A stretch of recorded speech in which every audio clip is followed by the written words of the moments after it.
अनुपमा को बिल्डिंग वाली बात समझ नहीं आती है। पीछे रजनी बेचैन हो रही होती है। पराग ख्याति को इशारों में बात पलटने को बोलता है। ख्याति बात को घुमाते हुए कहती है, अगर आप गोद भराई में आ जाएंगी तो रिश्तों की बिल्डिंग फिर से बन जाएगी। अनुपमा बोलती है, मुझे समझ नहीं आ रहा आप क्या कह रही हैं, लेकिन मैं आने की कोशिश जरूर करूंगी। फोन रखने के बाद पराग राहत की सांस लेता है। रजनी भी मन में सोचती है कि आज बाल बाल बच गई। जिसके बाद रजनी अनुपमा से सवाल करती है कि क्या तू अहमदाबाद जाने वाली है। अनुपमा जाने का फैसला नहीं ले पाती है और बोलती है, कई दिनों से अंश, किंजल और प्रार्थना को नहीं देखा है, समझ नहीं आ रहा कि क्या करूं। अनुपमा रजनी से पूछती है, मुझे जाने का फैसला लेना चाहिए। रजनी उसे अहमदाबाद जाने की सलाह देती है और समझाती है कि ये तेरे पोते बहू की गोद भराई है, इसलिए तेरा वहां होना जरूरी है। अनुपमा सहमत हो जाती है और बोलती है, मैं आज ही प्रेम और राही के साथ चली जाती हूँ। रजनी उसे कहती है, ये बेस्ट आइडिया है। जिसके बाद अनुपमा खाना लगाने के लिए चली जाती है। रजनी बिल्डर को कॉल करके पूछती है, क्या कल ही पूर्वी छाया चौल का काम शुरू हो सकता है, क्योंकि अनुपमा कल यहाँ नहीं रहेगी। वहीं अनुपमा भी ख्याति की कई बातों के बारे में सोचती है। रजनी अपनी जीत के लिए खुश होकर खुद से बोलती है, कल अगर अनुपमा को कुछ पता भी चल गया तब भी वो कुछ नहीं बिगाड़ पाएगी। दूसरी ओर अंश और किंजल शाह हाउस को अनुपमा के वेलकम के लिए सजा रहे होते हैं। लीला सवाल उठाती है कि जब प्रार्थना की गोद भराई कोठारी हाउस में होनी है तो यहाँ ये सजावट किस लिए। अंश जवाब देता है कि यहाँ सबसे बड़ी खुशी का आगमन हो रहा है, यहाँ अनुपमा आ रही हैं।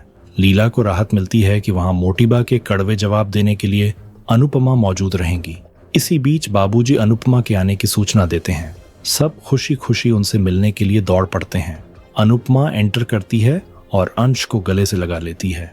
परी और ईशानी किंजल और पाखी से मिलती हैं। अनुपमा और अंश बेहद खुश नजर आते हैं। तोशु बोलता है, अभी नाच लो, बच्चा आते ही अस्पताल का बिल देखकर सारी खुशियां गायब हो जाएंगी।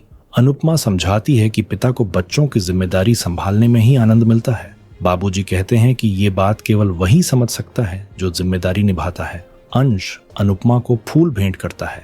अनुपमा प्रसन्न हो जाती है। तोशु परी को देखकर खुश होता है, पर परी साफ कर देती है वो केवल अंश के लिए यहाँ आई है। किंजल अनुपमा से गले मिलती है। इसी बीच पाखी ईशानी से पूछती है कि तुम यहाँ क्यों चली आई, तुम्हें मुंबई में रहकर ऑडिशन देने चाहिए थे। ईशानी जवाब देती है कि मैं यहाँ अंश के लिए आई हूँ और एक दिन ऑडिशन मिस करने से कोई फर्क नहीं पड़ेगा। पाखी को दिवाकर के मैसेज आते रहते हैं तो ईशानी सवाल करती है कि इतने मैसेज कौन भेज रहा है। पाखी झूठ बोलती है कि मेरी सहेली है।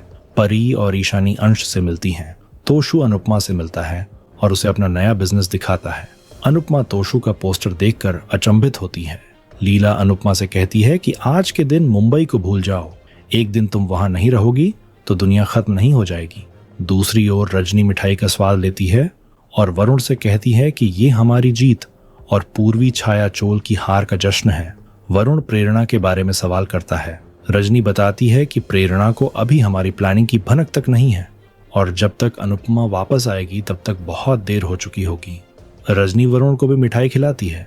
दूसरी ओर अनुपमा शाह परिवार के साथ भगवान की आरती में शामिल होती है। अनुपमा प्रार्थना करती है कि आज का दिन बहुत महत्वपूर्ण है, सब कुछ शुभ करना।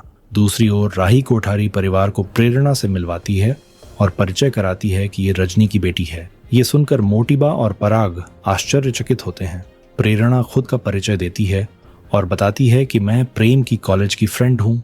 ये जानकर गौतम हैरान रह जाता है। प्रार्थना प्रेरणा का वेलकम करती है। राही मन में सोचती है कि मुझे प्रेम पर विश्वास है, इसीलिए मैं प्रेरणा को साथ लेकर आई हूँ। यहाँ इससे रजनी मासी की सच्चाई जानना आसान होगा। गौतम दिमाग में सोचता है कि शाह और कोठारी एक साथ मिलेंगे और प्रेरणा की मौजूदगी से और भी मजा आएगा। प्रेरणा घर की प्रशंसा करती है तो मोटीबा कहती है कि ये घर नहीं मंदिर है जहां हमारे श्रीनाथ जी विराजमान हैं।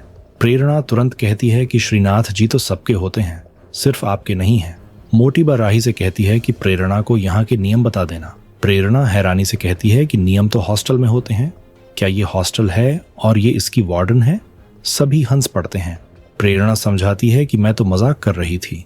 प्रेरणा राही के साथ चली जाती है। मोटीबा दिमाग में सोचती है कि रजनी की बेटी यहाँ किस लिए आई है, आखिर यहाँ क्या चक्कर चल रहा है। दूसरी ओर अनुपमा रसोई में एंटर करती है और वहां पूजा करती है। अनुपमा खाना पकाना शुरू कर देती है। लीला आती है तो अनुपमा बताती है कि हर किसी के घर में एक कोना खास होता है। मेरे लिए रसोई वो जगह है।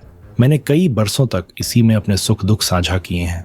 अनुपमा सबके लिए खाना बनाने का फैसला करती है। बाबूजी आते हैं तो अनुपमा उन्हें उनका पसंदीदा क्रीम रोल खिलाती है। इसी बीच बाकी सब लोग भी आ जाते हैं और अनुपमा सबको खाना परोसती है।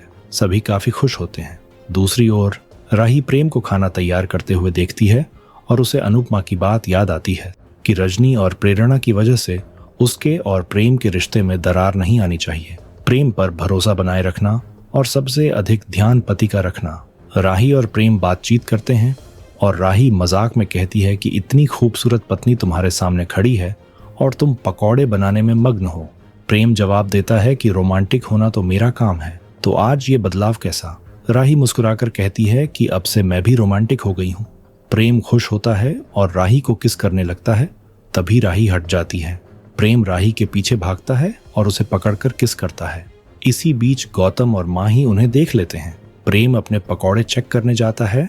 तभी माही आकर राही से कहती है कि अपने पति की सहेली को घर नहीं लाना चाहिए। गौतम कहता है कि वो प्रेम की दोस्त से ज्यादा प्रेमिका लग रही है। राही साफ कहती है कि प्रेरणा अब मेरी भी फ्रेंड है और मुझे प्रेम पर पूरा भरोसा है। माही चली जाती है। गौतम राही से कहता है कि मुंबई में दिवाकर की वजह से बहुत मुसीबत हुई होगी। राही चौंक जाती है। गौतम आगे कहता है कि अगर दिवाकर वाली बात घर वालों को पता चल गई तो क्या होगा। अगर वो तुम्हारे पीछे इस घर में भी पहुंच गया तो फिर क्या होगा। राही डर जाती है। दूसरी ओर अनुपमा रजनी को फोन मिलाती है। रजनी बिल्डर से बातचीत कर रही होती है। उसका फोन अचानक गिर जाता है और कॉल कनेक्ट हो जाता है। रजनी बिल्डर से कहती है कि हमारे पास समय कम है, उसके लौटने से पहले ही चोल तोड़ देना है। अनुपमा सोचती है कि शायद रजनी किसी मीटिंग में बिजी है। तभी किंजल आती है तो अनुपमा का ध्यान भटक जाता है। अनुपमा रजनी की बात नहीं सुन पाती और उसका फोन स्विच ऑफ हो जाता है। अनुपमा सोचती है कि पता नहीं रजनी किसके बारे में बात कर रही थी।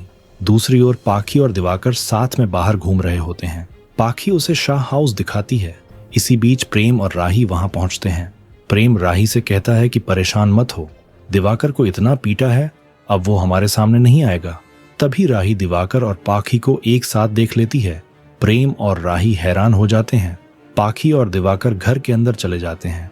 अनुपमा दिवाकर को देखकर आश्चर्यचकित होती है। आने वाले एपिसोड में देखने को मिलेगा अनुपमा दिवाकर को मारने लगती है। तभी पाखी अनुपमा को धक्का मारती है और सबसे कहती है कि दिवाकर मेरा होने वाला पति और इस घर का होने वाला दामाद है। अनुपमा उसे समझाने की कोशिश करती है, लेकिन पाखी कहती है कि आप मेरी जिंदगी में दखल अंदाजी करने वाली कौन होती हो। अनुपमा कहती है कि मैं तुम्हारी माँ हूँ।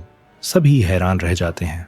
आपको क्या लगता है, क्या अनुपमा पाखी को अपनी बात समझाने में कामयाब हो पाएगी?